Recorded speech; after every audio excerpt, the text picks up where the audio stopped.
हम सारी दुनिया। बीच हमें आज बोने दो, रोज उसे थोड़ा बढ़ने दो। छू लेंगे आकाश हम, मन के विचार हकीकत बने। सिद्धि फल से आनंद देंगे, कोशिश कर बढ़े, सोच बुलंद करे।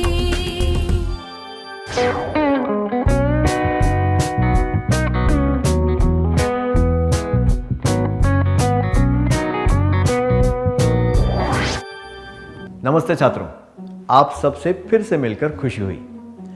मुझे आशा है कि आप सभी संपूर्णता से काम करने की पूरी कोशिश कर रहे होंगे और आपको उससे फायदा भी हो रहा होगा।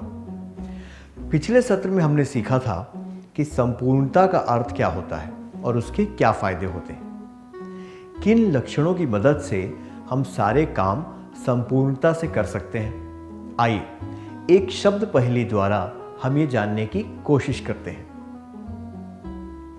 शब्दों को पहचानने के लिए आपको खाली जगह में सही अक्षर भरने हैं। आपकी मदद के लिए कुछ संकेत दिए गए हैं। याद रहे, प्रत्येक खाली जगह में आपको एक अक्षर भरना है।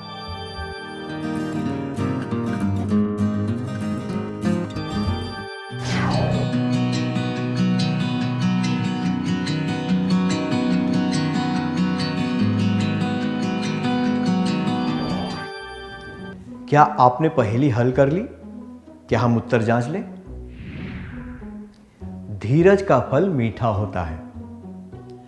अशोक ने जिस दृढ़ता के साथ दहेज प्रथा का विरोध किया वो सराहनीय है। इंसान में अगर कर्तव्य निष्ठा हो तो उसे अपने ऊपर विश्वास रहता है कि वो जो भी करेगा ठीक ही होगा।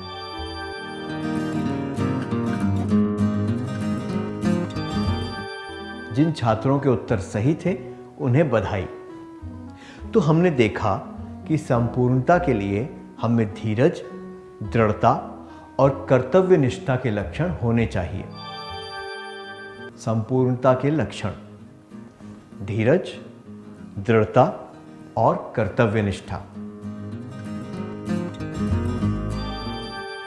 आइए इन लक्षणों के बारे में और जानें। सबसे पहले है धीरज। इसके बारे में और जानने के लिए हम एक खेल खेलते हैं। 3-3 लोग समूह बनाकर एक गोले में खड़े हो जाएं। प्रत्येक व्यक्ति को अपने हाथों से गुणा का चिन्ह बनाना है और फिर अपने साथी का हाथ पकड़ना है।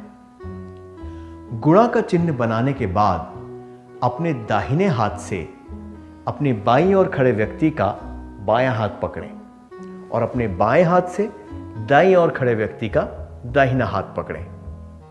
समूह के तीनों व्यक्तियों को यह करना है ताकि आप सबके हाथ एक दूसरे के साथ उलझ जाएं।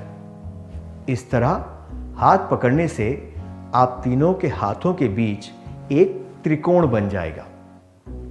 इसके बाद आपको एक दूसरे का हाथ छोड़े बिना इन उलझे हुए हाथों को सुलझाते हुए एक गोले में खड़े हो जाना है। ऐसा करने से वो त्रिकोण हट जाएगा और आप गोले में खड़े होंगे। क्या हम खेल शुरू करें?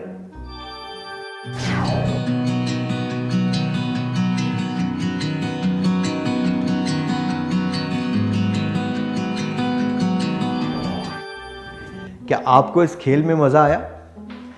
क्या बंधे हुए हाथों को सुलझाना आसान था? यह आसान नहीं था, सही कहा ना? आपको हाथ सुलझाने के लिए धीरज की जरूरत थी, है कि नहीं? क्या आपने कभी उलझे हुए ऊन के गोले को सुलझाया या फिर किसी रस्सी में लगी हुई गांठ को खोला है? क्या आप कह रहे हैं कभी कभी? रस्सी या ऊन को सुलझाने के लिए आपको क्या करना पड़ा? आपको धीरज की जरूरत थी। पहले आपने धागों को तोड़े बिना सुलझाया होगा, फिर उसे ठीक से लपेटा होगा।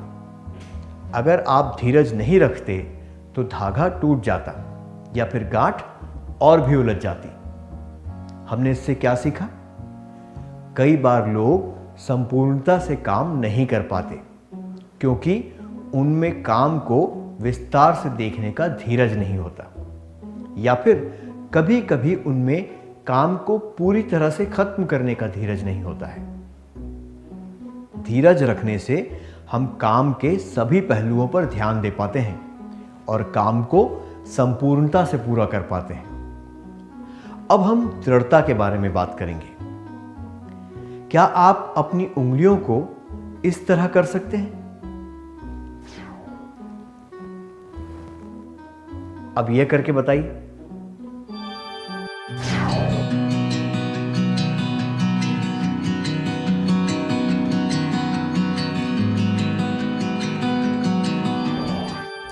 क्या आप अपनी उंगलियों को इस तरह कर सकते हैं?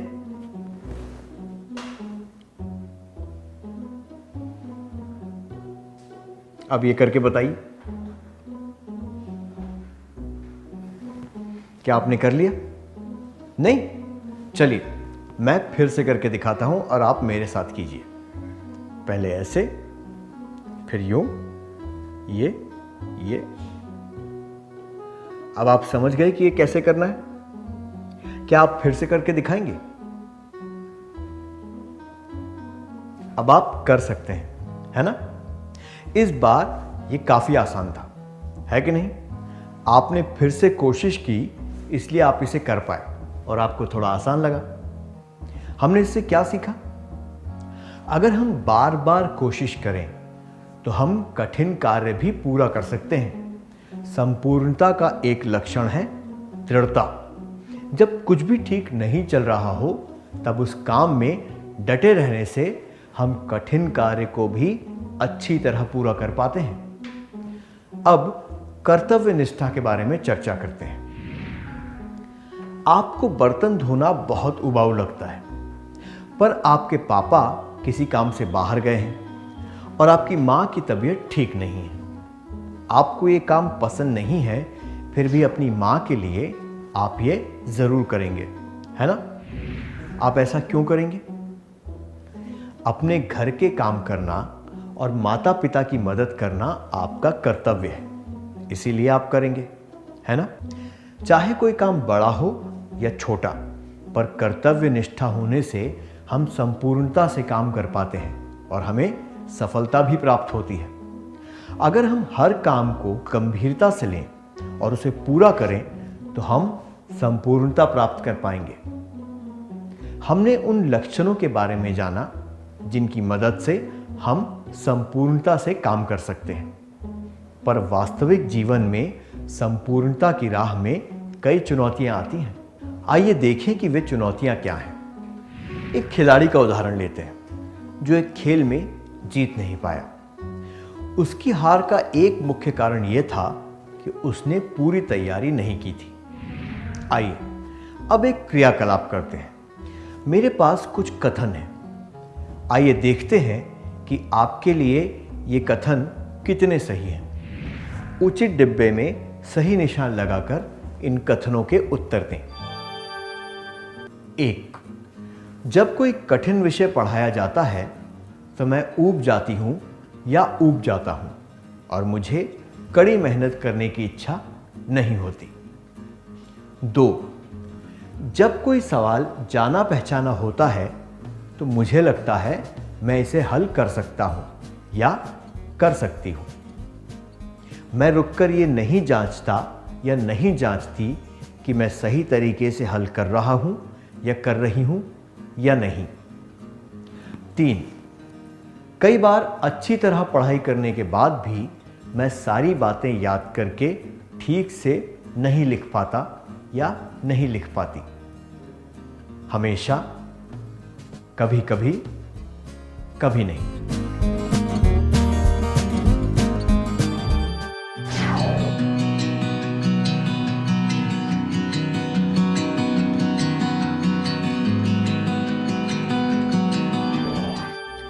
क्या आपने सर्वेक्षण के जवाब लिख लिए? आपको ये जवाब किसी को बताने की आवश्यकता नहीं है। अगर सारे कथनों के लिए आपका जवाब कभी नहीं था तो आप काफी संपूर्णता से काम करते हैं। अगर आपका जवाब कभी कभी है तो आपको काम में संपूर्णता लाने की कोशिश करनी होगी, और अगर आपका जवाब हमेशा है तो आपको काम में संपूर्णता लाने के लिए बहुत मेहनत करनी होगी। इसके लिए आपको आलस, लापरवाही और भुलक्कड़पन को दूर भगाना होगा।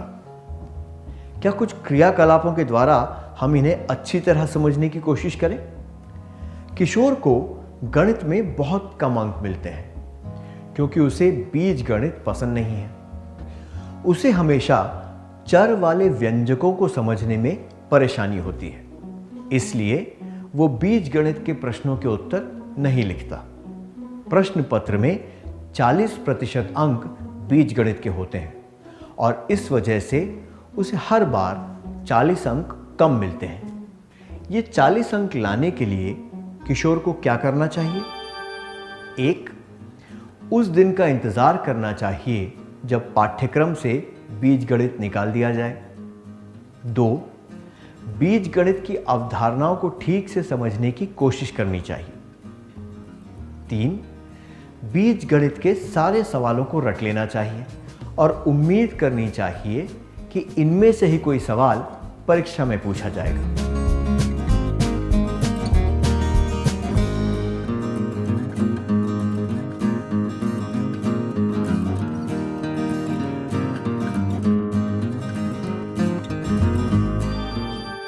उचित उत्तर यह है कि अगली परीक्षा से पहले किशोर को बीजगणित की अवधारणाओं को ठीक से समझने की कोशिश करनी चाहिए ताकि उसे अंक न गंवाने पड़े। अक्सर ये होता है कि हम प्रयास नहीं करते, जिस वजह से हमें सफलता नहीं मिलती। हम चुनौतियों का सामना नहीं करना चाहते। हम काम को बहुत सहजता से लेते हैं और पूरी तैयारी करने की परवाह नहीं करते। ये आलस की निशानियां हैं, जो कि संपूर्णता की राह में सबसे बड़ी रुकावट है। हमने इससे क्या सीखा? संपूर्णता की पहली रुकावट है आलस। संपूर्णता की राह में चुनौतियां, आलस। क्या कभी आलस की वजह से ऐसा हुआ है कि आप संपूर्णता से काम ना कर पाए हों? उदाहरण के लिए आपने कोई नया हुनर जैसे चित्रकला या संगीत सीखना छोड़ दिया हो क्योंकि आप मेहनत नहीं करना चाहते थे और आलसी हो गए थे। क्या आप अपने अनुभव के बारे में सबको बताना चाहेंगे?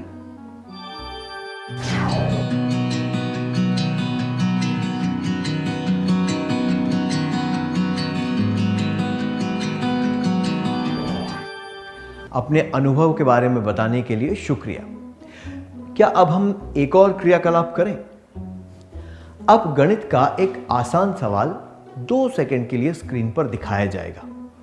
आपको उसका जवाब बताना होगा। क्या आप तैयार हैं?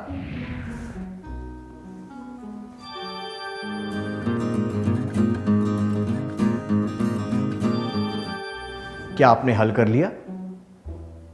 जवाब क्या है? 575 या 395? अगर आपका जवाब है 395, तो इसका मतलब है कि आप छोटी छोटी बातों पर भी ध्यान देते हैं। बहुत बढ़िया। और अगर आपका जवाब था 575, तो इसका मतलब है कि आप छोटी छोटी बातों पर ध्यान नहीं देते। हम में से कई लोग ये गलती करते हैं। कई बार हमारी तैयारी अच्छी होती है, पर काम करते वक्त हम छोटी छोटी बातों पर ध्यान नहीं दे पाते। कई बार किसी छोटी सी गलती का भी बहुत ज़्यादा असर हो सकता है। जिन लोगों को गणित में 99% मिले हैं, वे इस बात को अच्छी तरह समझ सकते हैं। हम ऐसी गलतियां लापरवाही की वजह से करते हैं। लापरवाही की वजह से काम भी कभी संपूर्ण नहीं हो पाता। संपूर्णता की राह में चुनौतियां, आलस, लापरवाही। क्या लापरवाही की वजह से कभी ऐसा हुआ है कि आप संपूर्णता से काम न कर पाए हों? उदाहरण के लिए कांच का गिलास, कटोरी या प्लेट टूट जाना क्योंकि आपने उसे ठीक से मेज पर नहीं रखा था।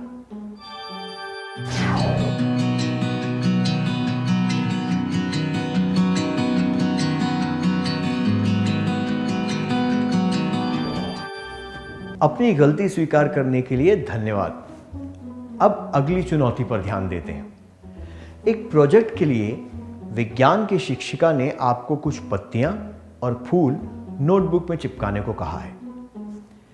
विज्ञान की क्लास शुरू हो गई है और शिक्षिका सबकी नोटबुक मांग रही है। सुधा ने अपने बस्ते में देखा पर उसे अपनी नोटबुक नहीं मिली। तब उसे याद आया कि उसने नोटबुक धूप में रख दी थी ताकि गोंद ठीक से सूख जाए। उसने शिक्षिका को बताया कि उसकी नोटबुक के साथ क्या हुआ था। उसकी बात सुनकर शिक्षिका ने कहा कि वो उसे प्रोजेक्ट में पूरे अंक नहीं दे पाएगी। क्या आप दोनों स्वेच्छा से यहां आकर इसका अभिनय करके दिखा सकते हैं?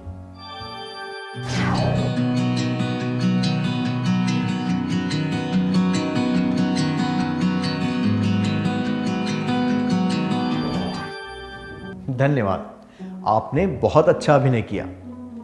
काम पूरे करने के बाद भी सुधा को उसका फायदा नहीं हुआ। इसकी वजह क्या थी? जी हां, भुलक्कड़पन। क्या आपके साथ कभी ऐसी कोई घटना हुई है?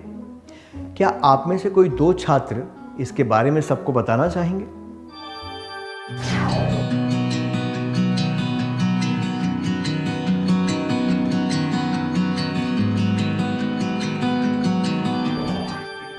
अपने अनुभव बताने के लिए धन्यवाद। हमने इससे क्या सीखा? कक्षा में आपने जो भी सीखा था वो ठीक से याद ना रहे तो आप संपूर्णता से काम नहीं कर पाते। पढ़ाई के अलावा भी अगर आप कोई छोटी या बड़ी बात भूल जाएं तो उससे काम के परिणाम पर बहुत असर पड़ता है। भुलक्कड़पन संपूर्णता की राह में एक बहुत बड़ी अड़चन है। संपूर्णता की चुनौतियां: आलस, लापरवाही, भुलक्कड़पन। क्या अब हम इस सत्र का सार संक्षेप कर लें?